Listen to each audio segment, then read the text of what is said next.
নারী যাত্রীরা যাতে সেখানে চড়তে এবং যাতায়াত করতে স্বাচ্ছন্দ্যবোধ করে উৎসাহিত হয় সেটি করতে হবে। তার জন্য যা যা করা দরকার সরকার করবে এবং আমার এই মন্ত্রণালয় দায়বদ্ধ থেকে করবে।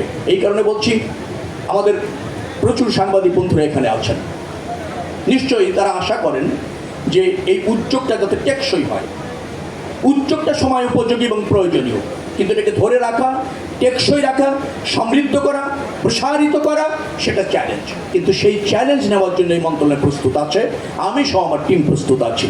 আশা করছি আপনারা আজকের যে উদ্যোগটা শুরু হতে চলল সেটা দিন দিন প্রসারিত হবে, জনবান্ধব হবে এবং আপনাদের কোথাও অ্যাপ্রিসিয়েট হবে। 10টি বাস চলবে, একটি একতলা বাস, বাকি সবগুলি হচ্ছে 9টি দ্বিতলা বাস। চিটাগাংয়ে সম্ভবত একটি রুট, সেখানে 2টি দ্বিতল বাস চলবে। বগুড়াতে 2টি দ্বিতল বাস চলবে 2টি রুটে, অর্থাৎ 14টি বাস চলছে 13টি রুটে। আমার পরিকল্পনা হচ্ছে এই মন্ত্রণালয়ের আগামী দিনে এই রুট আরও প্রসারিত করা হবে, বাসের সংখ্যা বৃদ্ধি করা হবে এবং এখন যে পরিবেশটা তারা পাচ্ছে সেটা আরও উত্তর সমৃদ্ধ করা হবে। আমাদের প্রতিবন্ধকতা কোথায়, চ্যালেঞ্জটা কোথায়? বিআরটিসি 500-র উপর ট্রাক পরিচালিত করে, যতটুকু আমি জেনেছি 1200-র কাছাকাছি বা অধিক বাস পরিচালনা করে। এই মুহূর্তে বিআরটিসি লসে নেই, তারা ব্রেক ইভেন্টে আছে। কিন্তু একটা জায়গায় সমস্যাটা আছে, মানসম্মত সেবা, মানসম্মত অপারেশন, জরাজীর্ণ একটা ব্যবস্থাপনা বিদ্যমান আছে।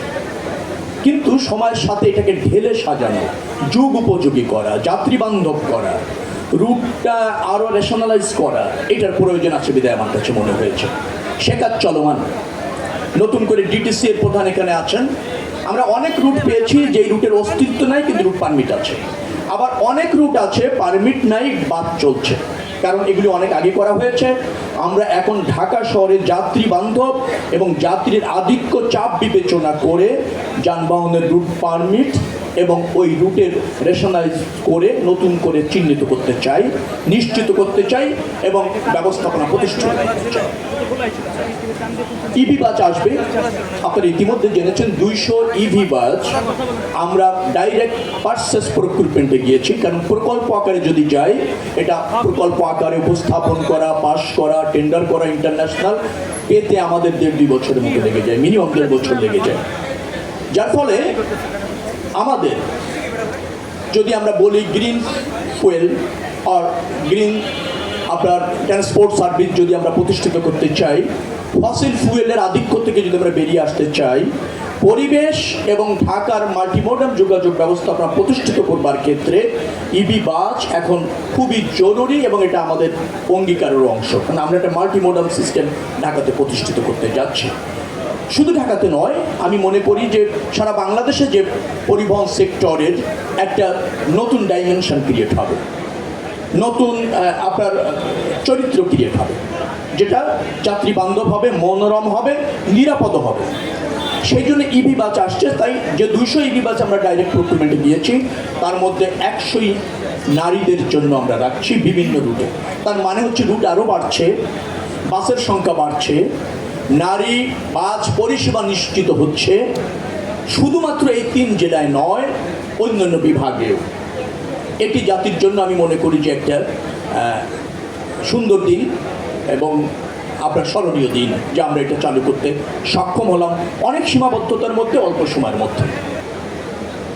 আমি শুধু এটুকু বলতে চাই, নারীরা পুরুষের চেয়ে কোনো অংশে কম পারে না এবং পারছে না।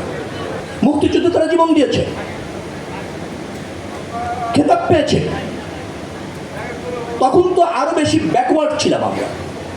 আপনি যদি সেই 70-এর কথা বলেন, তখন নারীদের বাইরে আসা, নিজের মতো করে পেশা পছন্দ করা, সম্মুখ সমরে গিয়ে অস্ত্র ধরা কঠিন ছিল, করেছে তো আমাদের নারীরা। আর আমরা এখানে আজকে যারা সফল এই স্টেজে দাঁড়িয়ে, তারাও কোনো না কোনো নারীর আদরের এবং কোনো না কোনো নারীর পৃষ্ঠপোষকতা।